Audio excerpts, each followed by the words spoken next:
இப்போ Wednesday season 2 episode 4 3 episode பார்க்காதவங்க பார்த்துட்டு வந்துருங்க. போன எபிசோட்லயே சீசன் 1 வில்லியான தானியில காமிச்சிருப்பாங்க.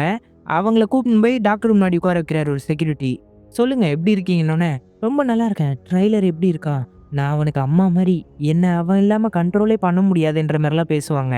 நானும் அப்படிதான் நினைக்கிறேன். எங்களால அவனை குணப்படுத்தவே முடியல. நீ அவனை என்ன பண்ணி வச்சிருக்க சொல்லுன்ற மாதிரி டாக்டர் கேட்பாங்க. என்ன வச்சே அவனை விடுவிக்கலாம்னு நினைக்கிறீங்களா? அதுக்கெல்லாம் வாய்ப்பே இல்லை, சொல்லவே முடியாதுன்ற மாதிரி முதல்ல திமிரா பேசுவாங்க. இதை கேட்டோன்னா டாக்டர் இருக்கா செம்ம டென்ஷன் ஆயிடும். சரி, உன்னோட உதவி இல்லாம நான் அவனை குணப்படுத்திக்கிறேன். இவங்களை கூப்பிட்டு போங்க இங்கேருந்து. எந்த ஜெயில இருந்து வந்தாங்களோ அங்கேயே போட்டு அடைங்க. தனிமையில் இவங்களை வைக்க சொன்னேன்ட்டு ஜட்ஜிக்கிட்டேயும் சொல்லிருங்கன்னு சொன்னோடனே பதற ஆரம்பிச்சிருவாங்க.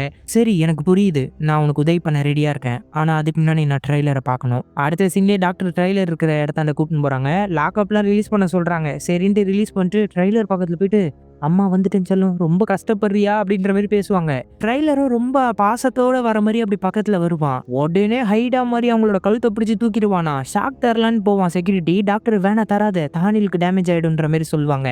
அம்மா மேல நீ கோவமா இருக்கன்னு புரியுதுப்பா. இங்க பார், அம்மா இங்கேருந்து உன்னை கூப்பிட்டு போவேன் கண்டிப்பா வெளியே. என்னை இறக்கி விடணும்னு தூக்கி அடிச்சு விட்டுருவான். இவங்க மேல செம்ம காண்டில் இருக்கான் ட்ரைலரு. இப்போ இவங்களோட கண்ட்ரோல்லயும் அவன் இல்ல. இதுல இருந்து நல்லாவே டாக்டருக்கு அந்த விஷயம் தெரிஞ்சிருச்சு. அடுத்து வெனஸ்டேவை காட்டுறாங்க. அவ கல்லறையில சாம்பல் வைக்கிற இடத்தாண்ட சாம்பல் ஜாடியை எடுத்துக்கிட்டு இருப்பா. என்னம்மா சாம்பல் எல்லாம் நோண்டிக்கிட்டு இருக்க? இந்த மாதிரி இடத்துல நம்மலாம் இருக்கக்கூடாதுன்ற மாதிரி ஒருத்தவங்க சொல்றாங்க. பாட்டி நீங்க வந்துட்டீங்களான்ட்டு வெனஸ்டே ரொம்ப சந்தோஷப்படுறா. இவங்க 2 பேரையும் அந்த ஒத்த கண்ணு காக்கா பார்த்துக்கிட்டு தான் இருக்கு. என் செல்லம் எனக்கு ஃபோன் பண்ணும்போது நான் வராமல் இருப்பேன்னா? என்னோட எதிரி பற்றி நீ கேட்டிருந்தியாமே, நான் ஸ்கூலில் படிக்கும்போது என் கூட படித்த பெட்ரிஷியா, அவளோட சமாதி தானே இது. இவங்க ஒருத்தவங்க மட்டும் இல்லை பாட்டி, இங்கே பாருங்க, இவங்க எல்லாருமே வில்லோயில் இருந்த பேஷண்ட்ஸு, எல்லாருமே இறந்து போயிருக்காங்க. அவங்களோட சமாதிகளும் இங்கே தான் இருக்கு. நீ எதுக்கு இந்த கேஸ் எடுத்தேன்ட்டு பாட்டி கேட்பாங்க. எனக்கு லாஸ்ட்டாக வந்த விஷயம்ல என்னோட ஃப்ரெண்டு ஈனட் சாவுற மாதிரி பார்த்தேன். அப்படியா? இந்த அப்போ என்னோட கார்டை உன் ஃப்ரெண்டு கிட்ட கொடுத்துரு. ஃப்ரெண்ட்ஸ்க்கு ஃபேமிலி மெம்பர்ஸ்க்கு டிஸ்கவுண்ட் இருக்கு. நான் அவளோட உடம்ப ரொம்ப நல்லா அடக்கம் பண்ணுவேன்றவர் சொல்லுவாங்க. இதுக்கு தேவைப்படாது, என் பவர் மட்டும் இருந்திருந்தா இந்த கேஸை நான் எப்போவும் முடிச்சிருப்பேன் பாட்டி. அம்மா வேற குடிஸ் புக்கை எடுத்துக்கிட்டாங்க, எரிச்சிருவாங்கன்னு நினைக்கிறேன்ற மாதிரி பேசிட்டு இருப்பா. இங்கே பாருமா, சதறி போன சாம்பலுக்கு வருத்தப்படக்கூடாது. ஃபீலிங்ஸ் எல்லாத்தையும் வெளிக்காட்டவே கூடாது. அது முடிஞ்சிச்சா விட்டு தள்ளுன்ற மாதிரி பாட்டி சொல்லுவாங்க. அப்புறம் அந்த சாம்பல் ஜாடியை திறந்துட்டு, நான் ஏற்கனவே உனக்கு சொல்லி கொடுத்துருக்கல, நல்லா ஸ்மெல் பண்ணு அப்படின்ற மாதிரி பாட்டி தராங்க. அவளும் அதை ஆட்டி ஆட்டி ஸ்மெல் பண்ணி பார்க்குறா. என்ன வாசனை வருது? ஒரு மானோட வாசனை வருது. அப்புறம் ஒரு அணில் ரக்குனோட வாசனைலாம் வருதுன்ற மாதிரி மோந்து பாப்பா. அப்போ என்ன வாசனை உனக்கு வரல? ஏதோ ஒன்று மிஸ் ஆகுது. மனுஷனோட வாசனை. மனுஷனோட வாசனை வரவே இல்லை இதுலன்ட்டு வெனஸ்டே ஆச்சரியமா இருக்கும்போது டக்குன்னு காக்கா பறந்து வந்து அந்த நியூஸ் பேப்பர் கிளிப்பை தூக்கிட்டு பறந்து போயிடுது. என்னோட எவிடன்ஸ் அப்படின்ட்டு வெனஸ்டே ஓடிக்கிட்டு இருக்கா. பாட்டி அதே இடத்துல கூலா நிக்கிறாங்க. அந்த காக்கா போற வழியில தான் பைக்ல யாரோ வெயிட் பண்ணிட்டு இருக்காங்க. அந்த காக்கா வந்தவொடனே வண்டி எடுத்துட்டு கிளம்புறாங்க. அவங்க தான் அந்த ஏவியன் போல இருக்கு. எவிடன்ஸ் தூக்கிட்டு போயிட்டாங்க. வெனஸ்டே கடுப்பா ரிட்டர்ன் வந்தோடனே பாட்டி அங்கே கெத்தா உட்காந்துட்டு இருப்பாங்க. என்னம்மா அந்த காக்கா உன்னை ட்ராப்ல மாட்டி விட்டுறோன்னு நினைச்ச, நல்லபடியா வந்துட்டீன்ற மாதிரி கேட்பாங்க. எனக்கு நீங்க ஒரு உதவி பண்ணணும். இந்த கலரையை சொந்தமா வாங்குங்க. இவங்க செத்ததுக்கு யார் சைன் போட்டான்றதும் எனக்கு தெரியணுன்ற மாதிரி கேட்பா. நான் எதுக்கு உனக்காக இந்த உதவி பண்ணணும்? ஃபேமிலி பிஸ்னஸ்ல நீங்க என்ன சேர்த்துக்கிறேன்னு சொன்னா அம்மா கடுப்பாயி பழைய நினைவுகளை பத்தி பேசுவாங்க. அது உங்களுக்கு வேணும் தானேன்ற மாதிரி கேட்பா. இறக்கமே இல்லாத என்னோட இதயத்துக்குள்ள எப்படி நுழையணும்னு உனக்கு தான் செல்லம் தெரிஞ்சிருக்கு. பாட்டி பண்ணிடுறேன் விடு அப்படின்ற மாதிரி சொல்றாங்க. வெனஸ்டே அப்புறமா ஸ்கூல்ல நடந்துட்டு இருக்கும்போது அந்த காக்கா இவளை தான் ஃபாலோ பண்ணிக்கிட்டே இருக்கு. கடுப்பா ரூமுக்கு போகும்போது டோர்ல ஏதோ ரிப்பன் மாதிரி மாட்டியிருக்கும். என்னடா ரிப்பன் இதுன்னு திறந்துக்கிட்டு உள்ள போகும்போதே ஈனட் சாக போறா, எப்படி அவளை காப்பாத்துறதுன்னு யோசிச்சுட்டு போகும்போது அவ ப்ரூனோ கூட கட்டி பிடிச்சி முத்தம் கொடுத்துக்கிட்டு இருக்கா. இப்போ இவளை நானே கொல்லணும்னு தோணுது. என்ன வெனஸ்டே உள்ள வந்துட்டேன், அங்க இருந்த ரிப்பனை பார்க்கலையா? டோன்ட் டிஸ்டர்ப்கான யூனிவர்சல் சைன் தான் அதுன்ற மாதிரி சொல்லுவா. அந்த டைம்ல செலவுல இருக்கிற ஸ்டிக்கு கீழே விழும். ஒழுங்கா வெளியே வந்துரு, இல்லைன்னா ஆணி கண்ணை எடுத்து சுட்டுருவேன்ற மாதிரி சொன்னோன்னே அந்த மறைஞ்சிருக்கிற பொண்ணு அங்கே வந்துருவா. ஈனட் உடனே எவ்வளோ நேரமா இங்கே இருந்த? முதல்ல கொடுத்த மொத்தத்துல இருந்து இப்போ நடந்தது வரைக்கும் இங்கே தான் இருந்தேன், நான் மறக்கவே மாட்டேன்னு சொன்னோன்னே ஈனட் செம்ம டென்ஷனாக அடிக்க போவா. ப்ரூனோ தான் வா நம்ம இங்கேருந்து வெளியே போகலான்ற மாதிரி ஈனட்டை கூப்பிட்டு போயிடுறா. எதுக்காக நீ இங்கே வந்த? உனக்கு உதவி பண்ணணுன்னு தான் வெனஸ்டே வந்தேன். உனக்கு ஒரு லெட்டர் வந்திருக்கு உன்னுடைய பப்ளிஷர் கிட்ட இருந்துன்னொன்னே அதை வாங்கி படிக்கிறா. இவ எழுதி கொடுத்த புக்கை வந்து படித்து பார்த்துருக்காங்க போல இருக்கு. உன் புக்கெல்லாம் படித்தேன், நல்லா தான் இருந்துச்சு. ஆனால் நீ இதில் நிறைய மாற்றங்கள் பண்ண வேண்டியது இருக்கு, சொன்னால் கேட்க மாட்டேங்கிற. நீ ஒரு நல்ல டாக்டரை பாருன்ற மாதிரி அந்த லெட்டரில் எழுதியிருக்கோம். வெனஸ்டே செம்ம டென்ஷன் ஆகிடுவா. சாரி என்னை மன்னிச்சிரு. நீ எதுக்கு சாரி கேட்குற? என்னுடைய புக்கில் மாற்றம் பண்ணால் எனக்கு பிடிக்காது. வில்லோ இல்லை தான் எல்லா தடையுமும் போய் சேருது. அதுக்குள்ளே போகிறதுக்கு ஒரு கீர்க்கனை எனக்கு ரொம்ப நல்லா தெரியுன்ற மாதிரி சொல்கிறா. அடுத்த செகண்ட் வந்து கிளாக் டவரை காட்டுறாங்க. வெனஸ்டே அங்கே போகும்போது பின்னாடி அங்கிள் ஃபெஸ்டர் வராரு. எப்படி இருக்க செல்லம்? கூப்பிட்டோன்னா வந்ததுக்கு ரொம்ப நன்றி அங்கிள்.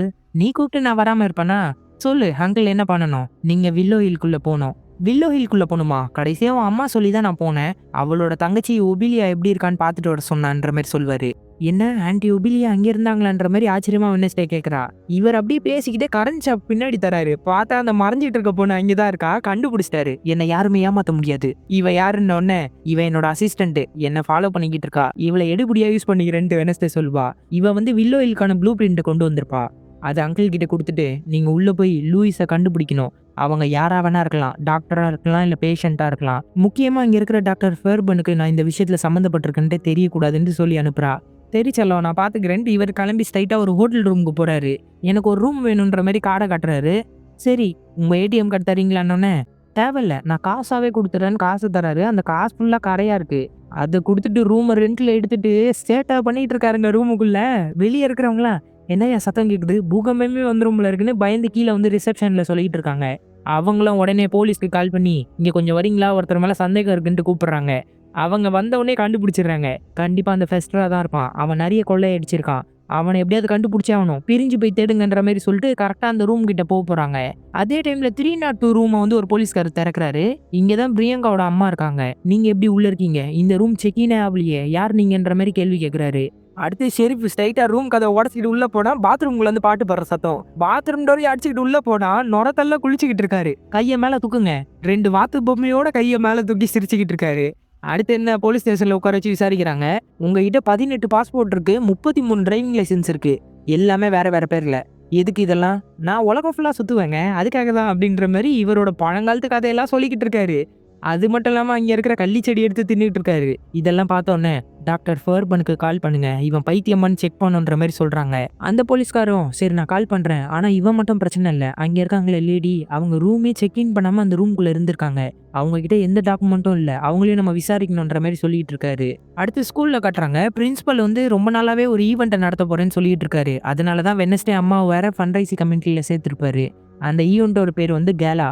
கேலா ஈவெண்ட்டுக்காக இன்விடேஷன் எல்லாத்தையும் இவங்க ரெடி பண்ணிக்கிட்டு இருக்காங்க. வெட்னஸ்டே தம்பி அந்த பையனும் இங்கே தான் இருக்காங்க. கேஜாக் தான் செம்ம டென்ஷன் ஆவான் பிரின்சிபலை பார்த்த உடனே. இங்கே பாருங்க, அந்த 2 முட்டா பசங்க தான் அந்த ஜாம்பி அங்கே கூப்பிட்டு வந்தாங்க, எங்களுக்கு எதுக்கு தண்டனை தரீங்கன்ட்டு கோவப்படுவாங்க. இங்கே பாருங்க, நீங்கள் வந்து சீனியரு, பெரிய பசங்க, பொறுப்பை நீங்க தான் ஏத்துக்கணுன்ற மாதிரி பிரின்சிபல் சொல்லும்போதே பிரியங்கா ஃபோனுக்கு மெசேஜ் வந்துடும். அவங்க அம்மா டெக்ஸ்ட் பண்ணி சொல்லிட்டாங்க போல இருக்கு. சார், நான் இங்கேருந்து கிளம்பி ஆகணும்னு சொன்னா அவர் விடவே மாட்டாரு. இங்க இருக்கிற வேலை தான் முக்கியம், அதை முடிச்சுட்டு தான் நீங்க போகணும், இங்க இருக்கிற சார் தான் உங்களை பார்த்து பாருன்ற மாதிரி சொல்லிட்டு போயிடுறாரு. அடுத்து வெட்னஸ்டேவை காமிச்சா அவங்க அம்மாவை பார்க்க வந்திருப்பா. அதுல தான் குடிஸ் புக்கை போட்டு எரிக்க போறீங்களாமா? என்னம்மா என்கிட்ட கெஞ்ச வந்திருக்கேன்ட்டு அம்மா கேட்பாங்க. இல்ல, பாட்டி சொன்ன மாதிரி செதறின சாம்பலுக்கெல்லாம் நான் வருத்தப்பட மாட்டேன். என் அம்மா நிறையவே உங்ககிட்ட பேசுறாங்க போல இருக்கே, ரொம்ப கெட்டு போயிட்ட வெட்னஸ்டேன்ற மாதிரி சொல்லுவாங்க. உங்க தங்கச்சி ஒபிலியா வில்லோ ஹில் ஹாஸ்பிட்டல்ல இருந்தாங்களான்னு கேட்டா அவங்க அம்மா எதுவுமே சொல்ல மாட்டாங்க. உண்மையை மறைக்காம சொல்லுங்கன்னு ஒரு மாதிரி சோகமாயிட்டு, ஆமா இருந்தா, நாங்க ஸ்கூல்ல படிச்சுட்டு இருக்கும்போது ஒரு நாள் ராத்திரி பயங்கரமா அவ சத்தம் போட்டா. போய் பார்த்தா அவ கண்ணுல இருந்து கருப்பு கலர்ல நீர் வடிஞ்சுக்கிட்டு இருந்துச்சு. அவ சக்தியை அதிகமா பயன்படுத்திட்டான்னு எனக்கு ரொம்ப நல்லா தெரியும். அப்புறம் வில்லோ ஹில் ஹாஸ்பிட்டலுக்கு அவளை மாத்திட்டாங்க. நான் வந்து உன்ன மாதிரி கிடையாது. என் அம்மா கிட்ட போனேன், போய் கெஞ்சினேன், தயவு செஞ்சு என் தங்கச்சியை கூப்பிட்டு வந்துருங்க அங்கேருந்து, அங்கே அவள் இருந்தால் அவளோட உடம்பு சரியாகாது, மோசமாக தான் ஆகும்ட்டு. கடைசியா அவள் என்ன ஆனால்னே தெரில, அவள் இறந்து போயிட்டான்னு தான் சொல்கிறாங்கன்ட்டு அவங்க அம்மா ரொம்ப வருத்தமாக பேசுவாங்க. உன் பாட்டிக்கு பிரச்சனையை தீர்க்க தெரியாது, அவங்களுக்கு பணத்தை புதைக்கிற மாதிரி அந்த பிரச்சனையை புதைக்க மட்டும்தான் தெரியும். அந்த டைமில் அங்கே பாட்டி வந்துடுறாங்க. பழைய விஷயங்களை இன்னுமா பேசிகிட்டு இருக்க, நீங்க எதுக்குமா இங்கே வந்தீங்க? என் பேத்திக்காக சொத்து வாங்கியிருக்கேன், அதை தரலாம் தான் வந்தேன். அவளுக்காக ஒரு மயானத்தையே வாங்கியிருக்கேன். குடும்ப பிஸ்னஸ் அவதானே பார்த்துப்பான்னு சொன்னோன்னே, என் பொண்ணு ரொம்ப நல்லா கெடுக்குறீங்க. வெட்னஸ்டே இங்கேருந்து கிளம்பு. வெட்னஸ்டே வெளியே போகிறதுக்கு முன்னாடி பாட்டி அந்த பத்திரத்தை கொடுத்துட்டு, ஆகஸ்டஸ் ஸ்டோன்ஹாட் அவன் தான் டெத் சர்டிஃபிகேட்ல சைன் பண்ணியிருக்கான்ற மாதிரி சொல்லி அனுப்பிச்சிடுவாங்க. இங்கே பார், உன் தங்கச்சி இறந்ததுக்கு நான் காரணம் இல்லை. அவள் அந்த வயசில் இருக்கும்போது சொன்னாலும் கேட்டிருக்க மாட்டா. இப்போ உன் பொண்ணு பாத்தியா, சொன்னா எதுவுமே கேட்க மாட்டேங்கிறா. எதுவாக இருந்தாலும் அனுபவத்தில் தான் கற்றுக்கணுன்ற மாதிரி பேசுவாங்க. ஆனால் நான் அப்படி கிடையாதுமா, நீங்கள் சின்ன வயசுலேருந்து சொன்ன எல்லா விஷயத்தையும் கேட்டு தான் நான் வளர்ந்தேன். என் பொண்ணு கேட்கலனாலும் ஒரு சில விஷயத்த அவள் மைண்டில் எடுத்துப்பா. என் குடும்ப விஷயத்தில் நீங்கள் வராதிங்கன்ட்டு கோவப்படுவாங்க. என்கிட்ட காலா ஈவெண்ட்டுக்காக ஃபண்ட்ரைஸ் வாங்குறதுக்கு தானே கால் பண்ணேன், அதுக்காக தான் வந்தேன். ஃபண்ட்ரைஸை வாங்குற முறையா இது? நீங்கள் எவ்வளோ கேட்டாலும் காசு தர மாட்டீங்கன்னு எனக்கு தெரியும். இல்லை, நான் காசு தரேன், கண்டிப்பாக தரேன், ஆனால் ஒரு நிபந்தனை. நீங்கள் எப்பவுமே அப்படி தானே. வெட்னஸ்டே கேட்குற புக்கை கொடுத்துட்டு, உடனே வெட்னஸ்டே அம்மாவுக்கு வர்றோம் பாருங்களேன் கோவம். அந்த புக்கை கையில் எடுத்துட்டு, என் குடும்பத்தை வச்சு பேரம் பேசாதீங்க அப்படின்ட்டு நெருப்பில் போட்டுறாங்க அந்த புக்கை. அதை பார்த்த உடனே பாட்டி அப்செட் ஆகி இங்கேருந்து கிளம்பிடுறாங்க. இந்த பக்கம் பிரியங்கா டென்ஷனா இருக்கிறத பார்த்து ஹேஜாக் என்னன்னு கேட்பான். என் அம்மாவுக்கு ஒரு பிரச்சனை, நான் இங்கே போனால் தான் உங்களுக்கு உதவி பண்ண முடியும், ஆனால் இங்கே இருக்கிற சார் கிட்ட என்னோட பவரை யூஸ் பண்ண முடியாது, அவர் தண்ணிக்குள்ளே இருக்காருன்ற மாதிரி பிரியங்கா சொல்லுப்பா. அவ்வளோதானே, நான் பண்ணுறேன் பாருன்ட்டு அவனோட விக்கை கழட்டி அவரை கல்லா மாற்றி விட்டுருவான். இப்போ நமக்கு 2 மணி நேரம் டைம் இருக்குது, வா போகலான்ற மாதிரி ஹேஜாக் கூப்பிட்றான். அடுத்து அந்த வெட்னஸ்டேயோட தம்பி அந்த பையனை வந்துட்டு நாங்களும் உதவி பண்ண வரவான்ற மாதிரி கேட்பானுங்க. உடனே அவளோட பவரை யூஸ் பண்ணிடுவா. இருக்கிற வேலை எல்லாத்தையும் முடிச்சுவீங்க, நாங்கள் கிளம்புறோன்ற மாதிரி சொல்லிட்டு கிளம்பிடுறாங்க. ஒரு வழியா வில்லோ ஹில்குள்ள அங்கிள் ஃபெஸ்டர் வந்துட்டாரு. அந்த டாக்டர் தான் விசாரிச்சுக்கிட்டு இருப்பாங்க. ஒரு பேரும் டிஃப்ரெண்டா இருக்கேன்ட்டு இவங்க கிட்ட கேள்வி கேட்டுனே இருக்கும்போது அந்த இடத்த பார்க்குற இன்சார்ஜ் லேடி வருவாங்க. அவரோட பிரெயின் ஸ்கேன் எடுத்துட்டு வந்திருக்கேன், பார்க்கவே கொடூரமா இருக்குன்ற மாதிரி அங்கே மாட்டுறாங்க. அதுல பார்த்தா உள்ள கத்திரிக்கோல் கிடக்கு, ஆணி கிடக்கு, பிளேடு கிடக்கு, உள்ள மூளையா இல்ல இரும்பு கடையான்னு தெரியலங்க. உங்களை நாங்க ட்ரீட்மெண்ட் பண்றோம்னு அடுத்த நிமிஷம் கரண்ட் ஷாக் தராங்க. இது நல்லா இருக்கு. எனக்கு பிடிச்ச சிட்டி என்ன தெரியுமா, எலக்ட்ரிசிட்டி தான், இன்னும் கொஞ்சம் கொடுங்கன்ட்டு கேட்டு வாங்கிட்டு இருக்காரு. அப்புறம் பெயிண்டிங்லாம் எப்படி பண்ணுறதுன்ட்டு அந்த இடத்தோட இன்சார்ஜ் சொல்லி கொடுத்துட்டு இருக்காங்க. பெஸ்டர் மட்டும் அவரோட முகத்தெல்லாம் வரைஞ்சிக்கிட்டு இருப்பாரு. அப்போ பக்கத்தில் இருக்கிற ஆளை பார்த்து லூயிஸுங்கிறவங்களை பார்த்துருக்கேன்னொன்னே அவன் திரும்பி பார்ப்பான், கண்ணு இருக்காது. உங்ககிட்ட கேட்ட மாதிரின்ற மாதிரி ஆகிடும். அப்புறம் சாப்பாடு வாங்குற இடத்துல ஒருத்தங்க சாப்பாடு பரிமாறிக்கிட்டு இருப்பாங்க.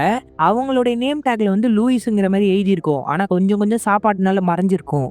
அவங்க அங்கிள் பெஸ்டரை பார்த்தோன்னே முதல் பார்வையிலே காதலில் விழுந்துடுறாங்க. அப்படி ரொமான்டிக் லுக்காக பார்த்துக்கிட்டு இருக்காங்க. ஒரு ரூம்குள்ளே போயிடுவாங்க. இவர் வந்துட்டு நீங்க தான் லூயிஸான்ற மாதிரி கேட்டா நேம் அழிச்சு காட்டுவாங்க. இவங்க ஃபுல் நேம் லூயிஸா. ஓ லூயிஸாவா, சரி இருக்கட்டும் அப்படின்ட்டு லைட் ஆஃப் பண்ணிட்டு முத்தம் கொடுத்துக்கிட்டு இருக்காரு. அடுத்து நெவர்மோர் ஸ்கூல்ல கட்டுறாங்க. ஏவியன் பவரை யூஸ் பண்றவன் நெவர்மோர் ஸ்கூலுக்குள்ள தான் இருக்கான். வெட்னஸ்டேவும் அந்த ஆக்னஸ் பொண்ணும் பேசிட்டு போறத பாத்துக்கிட்டு இருக்கான். அதே மாதிரி காக்காவும் இங்க வந்து உட்காருது. அந்த பொண்ணு கிட்ட வந்து அந்த பேரை சொல்லி விசாரிக்க சொல்லியிருக்காப்புல இருக்கு வெட்னஸ்டே. அந்த அகஸ்தியஸ்ன்றவர் இங்க முதல்ல சயின்ஸ் டீச்சரா இருந்திருக்காரு.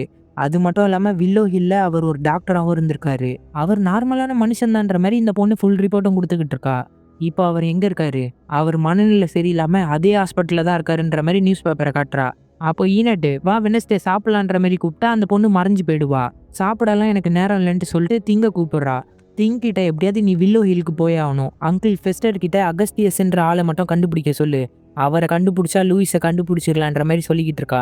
அப்போ ஈனட் பின்னாடி வந்துட்டு வெட்னஸ்டே வர வர நீ என்கிட்ட டைம் ஸ்பெண்ட் பண்ண மாட்டேங்கிற, அந்த ஆக்னஸ் பொண்ணு கூட தான் சுத்துற, நான் உன்னோட ஃப்ரெண்டா இல்லையான்ற மாதிரி ரொம்ப வருத்தமா கேட்பா. அதெல்லாம் நீ கேட்கவே தேவையில்ல, நீ எப்பவுமே என்னோட பெஸ்ட் ஃப்ரெண்டு தான், அவளை வச்சு நான் வேலை தான் வாங்கிட்டு இருக்கேன்ற மாதிரி சொல்லிட்டே இருக்கும்போது நிறைய காக்கா அங்கே ஒன்று சேரும். ஈனட் நீங்கேருந்து போய் ஆகணும்னு சொன்னா ஈனட் கேட்கவே மாட்டா. அப்போ அந்த கண்ணாடியில் இருக்கிறவன் தான் பவரை யூஸ் பண்ணுறான். மொத்த காக்காங்களும் ஈனட்டை தாக்க ட்ரை பண்ணுது. டேபிள் எல்லாம் வச்சு தடுக்கிறாங்க. காக்காங்க அங்கே இருக்கிற எல்லாரையுமே தாக்கிக்கிட்டு இருக்கு. அப்போ அங்கே பிரின்சிபல் தான் வந்து அவரோட ஃபயர் பவரை யூஸ் பண்ணி எல்லா காக்காவையும் தாக்கிட்டு இருப்பாரு. திங்க வந்து அந்த ஒத்தக்கண்ணு காக்கா தூக்கிட்டு போயிடும். அந்த காக்காவையும் தாக்கின உடனே திங்கு கீழே விழுந்துரும். எப்படியோ ஈனட் தான் பிடிப்பா. அங்கேருந்து வேகமாக வெட்னஸ்டே அந்த ஆளை பார்த்துட்டு ஓட ஆரம்பிச்சிடறான். அந்த ஆளும் அங்கேருந்து ஓடிக்கிட்டு இருக்கான். வெட்னஸ்டே விடவே மாட்டேங்கிறா. விரட்டிக்கிட்டே போகும்போது ஒரு இடத்துல துணி மட்டும் கீழே இருக்கு. அந்த துணியை எடுத்துக்கிட்டு அந்த வழியா ஓடி போய் பார்த்தா டாக்டர் தான் இங்கே நின்றுக்கிட்டு இருக்காங்க. நீங்க இங்க என்ன பண்றீங்க டாக்டர்ன்ற மாதிரி வெட்னஸ்டே கேட்கறா. நான் உன்னோட மியூசிக் டீச்சரை தான் பார்க்க வந்திருக்கேன்.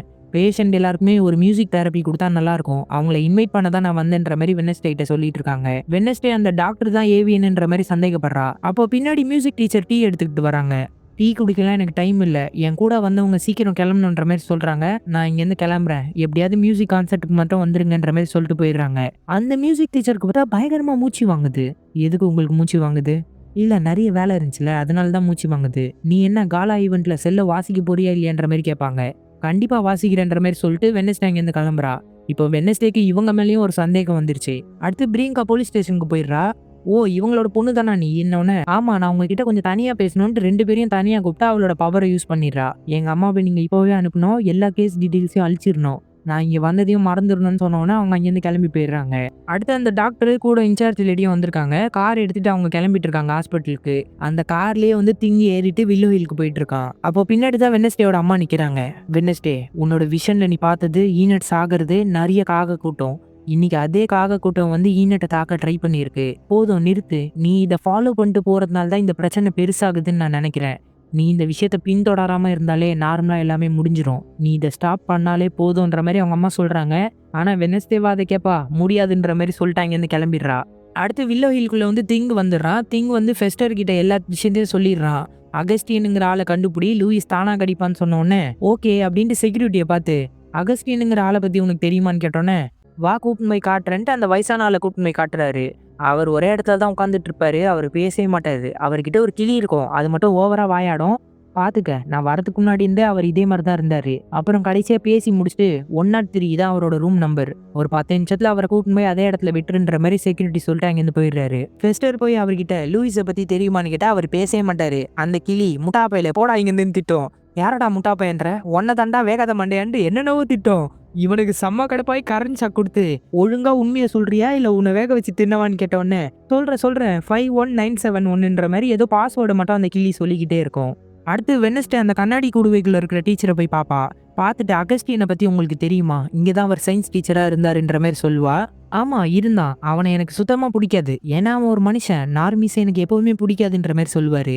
அவர் கூட யாராவது பொண்ணு வைஃப் அந்த மாதிரி யாராவது வந்தாங்களான்னு கேட்டா அவன் இங்க வரதுக்கு முன்னாடி தன்னோட வைஃப் இறந்ததா அவன் சொல்லியிருந்தான்.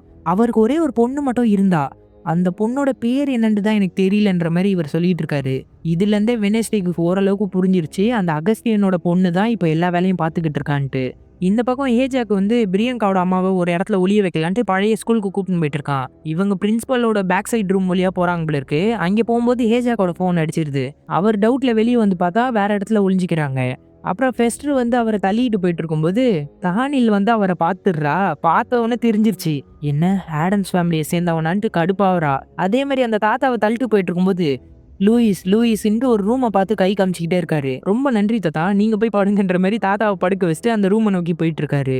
அடுத்து டாக்டர் தானியல் கூட பேசிட்டு இருக்காங்க. நீங்க உங்களோட ஜெயிலுக்கே போயிடுங்க, ட்ரைலரை நீங்க குணப்படுத்த முடியாதுன்னு எனக்கு நல்லாவே தெரிஞ்சிருச்சு. இல்ல நீங்க விஷயம் தெரியாம என்ன ஜெயிலுக்கு அனுப்பாதீங்க, நான் கூட இருந்தா தான் அவனை குணப்படுத்த முடியுன்ற மாதிரி எவ்வளோ சொல்லி பார்ப்பாங்க. டாக்டர் அதெல்லாம் கேட்க ரெடியா இல்லைன்னொன்னே நான் வேணா உங்களுக்கு ஒரு துப்பு கொடுக்கவா, இங்க இருக்கானே ஃபெஸ்டர், அவன் ஆடம்ஸ் ஃபேமிலியை சேர்ந்தப்பன், ஆடம்ஸ்க்கு இங்கேருந்து ஏதோ ஒன்று தேவைன்ற மாதிரி பயமுறுத்தி விட்டுறா. அடுத்து ஃபெஸ்டர் வந்து ரூமோட பாஸ்போர்ட் போட்டு திறக்கலான்னு போகும்போது செக்யூரிட்டியை கூப்பிட்டு வந்து பிடிச்சிடுறாங்க. நீங்க இதே இடத்துல சேஃபா இருங்கன்ற மாதிரி ஒரு இடத்துல கட்டி போட்டு வச்சிடறாங்க. திங்கு வந்து இது எல்லாத்தையும் பார்த்துடுறான். உங்க கூட ஒரு ரூம்மேட் இருப்பான், ஆனா இவன் கொஞ்சம் கடிப்பான்னு சொல்றாங்க. பார்த்தா அந்த ஜாம்பி பக்கத்துல தான் இருக்கு. ஜாம்பி ஓரளவுக்கு முகம்லாம் வந்துட்டு இருக்குங்க, மூளையை சாப்பிட சாப்பிட நல்லாவே வளருது போல இருக்கு. திங்கு வந்து வெனஸ்டே கிட்ட எல்லா உண்மையை சொன்னோன்னே நீ மறுபடியும் அதே ஹாஸ்பிட்டலுக்கு போ, அவரை கண்காணிச்சுக்கிட்டே இரு, நான் உள்ள இறங்குறேன்ற மாதிரி சொல்றா. அப்புறம் ப்ளூ பிரிண்ட்டை வச்சு பயங்கரமா வெனஸ்டே பிளானை போட்டுன்னு இருக்கா. இங்கே பாருங்க, இங்கே இருக்கிற மியூசிக் டீச்சர் இன்னைக்கு நைட்டு கிளம்புறாங்க, அந்த ஹாஸ்பிட்டலுக்கு நான் அவங்கள யூஸ் பண்ணியே போயிடுறேன். என்ன வெளியே செக்கிங் இருக்கும், அந்த இடத்துல மட்டும் உன்னுடைய பவரை யூஸ் பண்ணி செக்கிங்லேருந்து என்னை காப்பாத்துறேன். திங்கு உள்ள இருக்கிற அங்கிள் ஃபெஸ்டரோட ஆள்கிட்ட பேசிடுவா. நான் எப்படியாவது உள்ள நுழைஞ்சிருவேன். உள்ள போன உடனே நான் அங்கிள் ஃபெஸ்டரை காப்பாற்றி லூயிஸை கண்டுபிடிப்பன்ற மாதிரி வெனஸ்டே சொல்றா. இதெல்லாம் கேட்டு ஈனட் செம்ம கடுப்பாயிட்டு, அப்போ இந்த பிளான்ல என்னோட வேலை என்ன, நீ என்னோட ஃப்ரெண்டா இருக்கணும்னு நினைக்கிறியா வேணான்னு நினைக்கிறேன்ற மாதிரி கோவப்படுவா. வெனஸ்டே உடனே அந்த கேள்வி என்கிட்ட எப்பவுமே வந்ததில்ல, உனக்கு தான் முக்கியமான வேலை, நீ வெளியே இருந்துட்டு கண்காணிச்சுக்கிட்டே இருக்கணும் ஈனட், உள்ள ஏதாவது பிரச்சனை ஆச்சுன்னா நீ தான் ஷெரீஃப்க்கு கால் பண்ணி வில்லோ ஹில்க்கு வர வைக்கணுன்ற மாதிரி சொல்லிடுறா. கிளம்பி போகும்போது காருக்குள்ளே ஒழிஞ்சிக்கிட்டு போயிடுறா. அதே மாதிரி அந்த பவரை யூஸ் பண்ற பொண்ணு வந்து டோரை தட்டுறா, செக்யூரிட்டியோட டோரை. அவங்க திறந்து மூட்டு போகும்போது அந்த டோர் வழியாவே உள்ள பூந்துடுறா. வில்லோ ஹில்ல கார் செக்கிங்க்கு நிற்கும் போது அந்த பொண்ணு உள்ள போய் பாம்பை ஃபிக்ஸ் பண்ணிக்கிட்டு இருக்கா. இவர் கரெக்டா பின்னாடி திறந்து பார்க்கும்போது உள்ள பாம்பு வெடியுது. இவர் உடனே டைவர்ட் ஆயிடுறாரு. என்ன கொஞ்சம் செக் பண்ணி அனுப்புறீங்களான்ற மாதிரி மியூசிக் டீச்சர் மறுபடியும் கேட்பாங்க. ஓகேன்ட்டு வந்து திறந்து பார்த்தா யாருமே இருக்க மாட்டாங்க. சரி நீங்க உள்ள போலான்ற மாதிரி சொல்லிடுறாரு. வெனஸ்டே அப்படியே அந்த காருக்கு சைட்லயே ஒளிஞ்சிக்கிட்டே இருந்து உள்ள போயிடுறா. பெஸ்டரோட ஆளு தான் இவங்களை உள்ள வர வச்சிடுறாங்க. உள்ள வந்த பிறகு ஒரு வண்டியில வச்சுக்கிட்டு அப்படியே ஃபுட்டெல்லாம் வச்சுக்கிட்டு தள்ளிட்டு போயிட்டு இருக்காங்க. அதே மாதிரி மியூசிக் டீச்சரை வந்து அந்த டாக்டரை கூட்டின்னு போய் இவங்க தான் உங்களுக்காக மியூசிக் ப்ளே பண்ண போறாங்கன்னு சொன்னோடனே எல்லா பேஷண்ட்டுக்காகவும் இவங்க மியூசிக் ப்ளே பண்ணிட்டு இருக்காங்க. போற வழியில வெனஸ்டே செக்யூரிட்டியோட கார்டையும் எடுத்துக்கிறா. போய் அங்கிளை காப்பாத்தலன்னு பார்த்தா அவங்க நான் ஃபெஸ்டரை கேட்டேன்னு சொல்லு அப்படின்ற மாதிரி சொல்லிட்டு போயிடுறாங்க. உள்ள போய் அங்கிளை ரிலீஸ் பண்ணிட்டு நமக்கு டைம் இல்லை வாங்க தேடலான்ற மாதிரி இவங்க 2 பேரும் போயிடுறாங்க. இவங்க போன உடனே அந்த ஜாம்பி வந்து அந்த செயினை இழுத்து இழுத்து தப்பிக்க ட்ரை பண்ணிக்கிட்டு இருக்கு. அது தப்பிச்சிருச்சுன்னு சொல்லலாம், அது வெளியே வந்துருச்சு. இந்த பக்கம் தானியில புடிச்சிட்டு போயிட்டு இருக்கும்போது அவ புலம்புறா, என்ன ஜெயிலுக்கு அனுப்பாதீங்க, நான் தான் உங்களுக்கு உதவி பண்ணுவேன்ட்டு. அந்த இடத்துல அந்த ஜாம்பி வந்து செக்யூரிட்டியை கடிக்க ஆரம்பிச்சிருது. வெனஸ்டே அந்த பக்கம் போறதை வந்து தானில் பார்த்துடுறாங்க. இந்த இடத்துல இதுக்கப்புறம் நடக்கும் பாருங்க ஒரு கலவரம். செக்யூரிட்டி ஓடி வந்து டாக்டர் கிட்ட அந்த ஜாம்பி தப்பிச்சிருச்சுன்ற மாதிரி சொல்லுவாங்க. நீங்க போய் அந்த ஜாம்பியை கொல்ல கூட ட்ரை பண்ணுங்க, ஆனா இங்க இருக்கிற யாருக்குமே எதுவுமே ஆகக்கூடாதுன்னு டாக்டர் சொல்லி அமுச்சு வச்சிடறாங்க. ஸ்ட்ரைட்டா வெனஸ்டே போய் செக்யூரிட்டி கார்டை யூஸ் பண்ணி அந்த ரூமை திறக்க பார்த்தா திறக்காது. உடனே ஃபெஸ்டருக்கு தான் பாஸ்வேர்ட் தெரியுமே, 51971 ரூம் கதவை திறந்துடுறாரு. போய் பார்த்தா ஒரு சின்ன குடோன் மாதிரி இருக்கும். ஒரே ஒரு டோரை மட்டும் திறந்து முன்ன மாதிரி இருக்கும். அதை பார்த்து வெனஸ்டே திறந்துட்டு உள்ள போனா எழுதி இருக்கும் செவுத்துல, லாங் டேர்ம் அவுட்காஸ்ட் இன்ட்ரிகேஷன் ஸ்டடி. லூயிஸுங்கிறது ஒரு பேரே கிடையாது, இது ஒரு ஆராய்ச்சின்ற மாதிரி உள்ள இறங்கி போய் லைட்டை போட்டு பார்க்கறா. அங்கே பார்த்தா ஒரு பெரிய மிஷின் இருக்கு, ஜெயில் மாதிரி இருக்குங்க. திறந்து பார்த்தா நிறைய பேஷண்ட்ஸ் உள்ள இருக்காங்க. பெட்ரிஷியாங்கிற லேடியும் அங்கே தான் இருக்காங்க. எல்லாருமே இந்த ஹாஸ்பிட்டல்ல இருந்து இறந்து போனதா சொல்லி ஃபேக்கா ரெடி பண்ணி இவங்களை வச்சு ரிசர்ச் பண்ணியிருக்காங்க. ட்ரைலருக்கும் அதே மாதிரி ஆயிடக்கூடாதுன்னு தான் அவங்க அப்பா பயந்துருக்காரு. இப்படியே அவ தேடிக்கிட்டே போகும்போது லாஸ்டா ஒரு ரூம் கதவை திறக்கிறா. அங்க இருக்கிற லேடி பயந்துகிட்டு இருக்காங்க, என்ன கொல்ல போறியான்ற மாதிரி. இல்ல நான் கொல்ல மாட்டேன்னும் போது அங்க ஒரு காக்கா வந்து உட்காருது. கரெக்டா அந்த ஏவியன் பவரை யூஸ் பண்றவங்களாம் அங்கதான் நிக்கிறாங்க. வாங்க டாக்டர் ஃபர்பன், இந்த பேரு அவ்வளவு கெத்தா இல்லையன்ற மாதிரி வெனஸ்டே சொல்றா. உடனே அவங்க துணி எடுக்கிறாங்க. இவங்க ஒன்றும் டாக்டர் ஃபர்பன் கிடையாது, இவங்க தான் இந்த இடத்தோட இன்சார்ஜ் லேடியே. இதை நீ எதிர்பார்க்கல வெனஸ்டேன்னு. நீங்க தான் அகஸ்டியனோட பொண்ணு இல்ல? ஆமா, கரெக்டா சொன்னேன். என் அப்பாவுக்கு நெவர்மோர்ல இருக்கிற எல்லா அவுட்காஸ்டையும் ரொம்பவே பிடிக்கும். அவங்க மேல அவர் அவ்வளோ அன்பா இருந்தாரு. எந்த அளவுக்குன்னா அவங்களோட பவர் சாதாரண மனுஷங்களுக்கு கிடைச்சா நல்லா இருக்கும்னு நினைச்சாரு. அதனாலதான் ரிசர்ச் பண்றதுக்காக எல்லாம் இப்படி பண்ணாரு. அதுலதான் உன் அப்பா தோத்துட்டாரே. தோத்துட்டாரா? கிடையவே கிடையாது. நானே ஒரு மனுஷி தான். அவரோட ஆராய்ச்சியோட பலன் தான் நானு. இப்போ எனக்குள்ள பறவைகளை கண்ட்ரோல் பண்ற சக்தி இருக்கு. என்ன சொந்த பொண்ணையே அவங்க அப்பா ரிசர்ச்ல யூஸ் பண்ணிருக்கானா? இப்பேற்பட்ட அப்ப என்னோட கீர்க்கனா இருக்கான்ற மாதிரி அங்கிள் பேசுவாரு. இல்ல என் அப்பாவுக்கு ஒரு ஆள் தேவைப்பட்டாங்க, நானா தான் வந்தேன்ற மாதிரி இவங்க பேசிட்டு இருப்பாங்க. அதே டைம்ல அங்கிள் ஃபெஸ்டர் வந்து பவரை யூஸ் பண்ணி பயங்கரமா தாக்குதல் நடத்துவாரு. அந்த பவர் கொஞ்சம் அதிகமா இருந்துச்சு போல இருக்கு. அங்க இருக்கிற மொத்த கரண்ட்டுமே போயிடுது. வெளியே இருந்து ஈனட் பார்த்தோன்னே வெனஸ்டே வேலையை ஆரம்பிச்சிட்டா. நான் இப்பவே சரி கால் பண்றேன்ற மாதிரி கால் பண்ண ஆரம்பிக்கிறா. அங்கே சைரன் அடிச்சு எல்லா டோருமே ஆட்டோமேட்டிக்கா ஓப்பன் ஆயிடுது. ரிசர்ச்க்கு இருந்த எல்லாருமே வந்து அந்த லேடியை தாக்க ஆரம்பிச்சிடறாங்க. அவ அங்கிருந்து தப்பிச்சு போயிடுறா. அங்கிள் நீங்க எங்கிருந்து போங்க, உங்க உதவிக்கு ரொம்ப நன்றின்ட்டு வெனஸ்டே அவரை அமுச்சு வச்சுட்டு அங்கே பயந்துட்டு இருப்பாங்களே ஒருத்தங்க, அவங்கள மட்டும் வெனஸ்டே கூப்பிட்டுக்கிட்டு வெளியே வந்துகிட்டு இருக்கா. இங்க வெளியே வந்து லேடி வந்து எல்லாருமே தாக்குறாங்க. அவங்க எஸ்கேப் ஆகி ஓடிடுறாங்க. அதே டைம்ல தானில் வந்து இறந்து போன செக்யூரிட்டி கிட்ட இருந்து சாவி எடுத்து லாக்கப்பை திறந்துட்டு ட்ரைலரை காப்பாற்ற போறாங்க. போயிட்டு அம்மா சொன்னல உன்னை காப்பாத்துவேன்ட்டு, இங்கேருந்து நான் காப்பாத்துறேன் பாருன்ட்டு மொத்த லாக்கப்பையும் திறந்து விட்டுறாங்க. ஆனா இப்போ வந்து அவன் இவங்க கண்ட்ரோல்லே இல்ல, அது இவங்களுக்கு தெரியல. இதுக்காக தான் நான் காத்துக்கிட்டு இருந்தேன், உன்னை கொல்லணும்ட்டு தான் அப்படின்ற மாதிரி வெறித்தனமா பேசுறான். நான் உன்னோட அம்மா மாதிரி, நான் தான் உனக்குள்ள இருந்த பவரையே வெளியே கொண்டு வந்தேன். உனக்காக நான் ஒரு உதவி பண்றேன். வெனஸ்டே ஆடம்ஸ் இங்கே தான் இருக்கா, அவளை நீ கொன்னுருன்ற மாதிரி சொல்லுவா. கொன்னுறேன், ஆனா உன்னையும் கொல்ல போறேன். உனக்கு வேணா நான் 5 செகண்ட் டைம் தரேன், ஓடு அப்படின்னு சொன்ன உடனே அவங்க அரண்டு ஓடுறாங்க. அப்படியே அவன் ஒரு ஹைடா மாதிரி விரட்டிக்கிட்டு வராங்க. அவங்க கடைசியா ஒரு கம்பியில மாட்டினோடனே முதுகுல குத்தி தூக்குறான். இதுக்கப்புறம் நீ தேவையில்லன்ட்டு தூக்கி அடிச்சிடறான். அவங்க அங்கேயே இறந்துட்டாங்களா என்னன்னு தெரியல. அப்புறம் அவன் ஃபுல்லா வெனஸ்டேவை தேடிக்கிட்டு இருக்கான். அங்கிள் ஃபெஸ்டர் வந்து அந்த லேடிக்கு கடைசியா ஒரு முத்தத்தை கொடுத்துட்டு வரட்டான்ற மாதிரி அவரும் அங்கேருந்து கிளம்பிட்டாரு. இந்த பக்கம் டாக்டர் வந்து அந்த வயசானவர் மட்டும் ரூம்ல வச்சுட்டு லாக் பண்ணிடுறாங்க. நம்ம இங்க சேஃபா இருக்கலான்ற மாதிரி ஃபோன் அடிக்க ட்ரை பண்ணா ஃபோன் கூட போக மாட்டேங்குது. அப்போ ஒரு சத்தம் கேக்குது. என்ன சத்தம்னு கன் எடுத்துக்கிட்டே போறாங்க.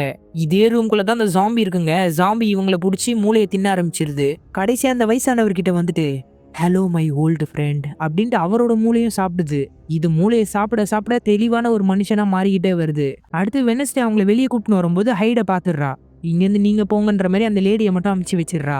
ஹைடு பயங்கர வேகமா வெனஸ்டே பக்கத்துல ஓடி வந்து உரும்பிக்கிட்டு நிக்குது. வெனஸ்டே தான் துணிச்சல் அதிகமாச்சே, முறைச்சிக்கிட்டு பாக்குறா ஓடாம இங்கே நின்னுக்கிட்டு. அடுத்த செகண்ட் கண்ணாடியை உடச்சிக்கிட்டு வெனஸ்டே வந்து வெளியே விழுறா. எல்லா போலீஸ் ஜீப்பும் இங்க வந்துருது. ஹைடை நோக்கி சுட்டுன்னு இருக்காங்க. அந்த ஹைடு கீழே இறங்கி எல்லாரையும் அடிச்சுக்கிட்டு இருக்கு. அதே இடத்துல தான் திங்கும் நின்னுக்கிட்டு இருக்கான். வெனஸ்டே பக்கத்துல திங்கு தான் போய் எழுப்ப ட்ரை பண்ணிக்கிட்டு இருக்கு. இப்போ வெனஸ்டேயோட ஒரு வாய்ஸ் ஓவர் கேக்குது. நான் சாக போறேன்னா என்னன்னு தெரியல, ஆனா சாவுற தருவாயில தான் நான் இருக்கேன். என் அம்மா சொன்னது உண்மைதான் போல இருக்கு. கடைசி நொடி கூட அவங்களோட குரல் தான் எனக்கு கேக்குது. எல்லாத்தையும் நீ பெருசாக்கிடுவேன்னு சொன்னாங்க. இப்போ பாத்தீங்களா நான் எவ்வளோ பெரிய பிரச்சனையை உருவாக்கி வச்சிருக்கேன், இது எங்க போய் முடிய போதோ அப்படின்ட்டு வெனஸ்டே சொல்றதோட எபிசோட் 4 முடிக்கிறாங்க. ஸோ இந்த எபிசோட் எப்படி இருந்துச்சுன்றதை மறக்காம கமெண்ட் பண்ணிருங்க. இது வரைக்கும் நம்ம சேனலை சப்ஸ்கிரைப் பண்ணாமல் பார்த்துட்டு இருந்தீங்கன்னா சப்ஸ்கிரைப் பண்ணிக்கோங்க. சோஷியல் மீடியாவில் நம்மளை ஃபாலோ பண்ணாதவங்க டிஸ்கிரிப்ஷனில் லிங்க் கொடுத்துருக்கா, அதை யூஸ் பண்ணி ஃபாலோ பண்ணிக்கோங்க. தேங்க்யூ.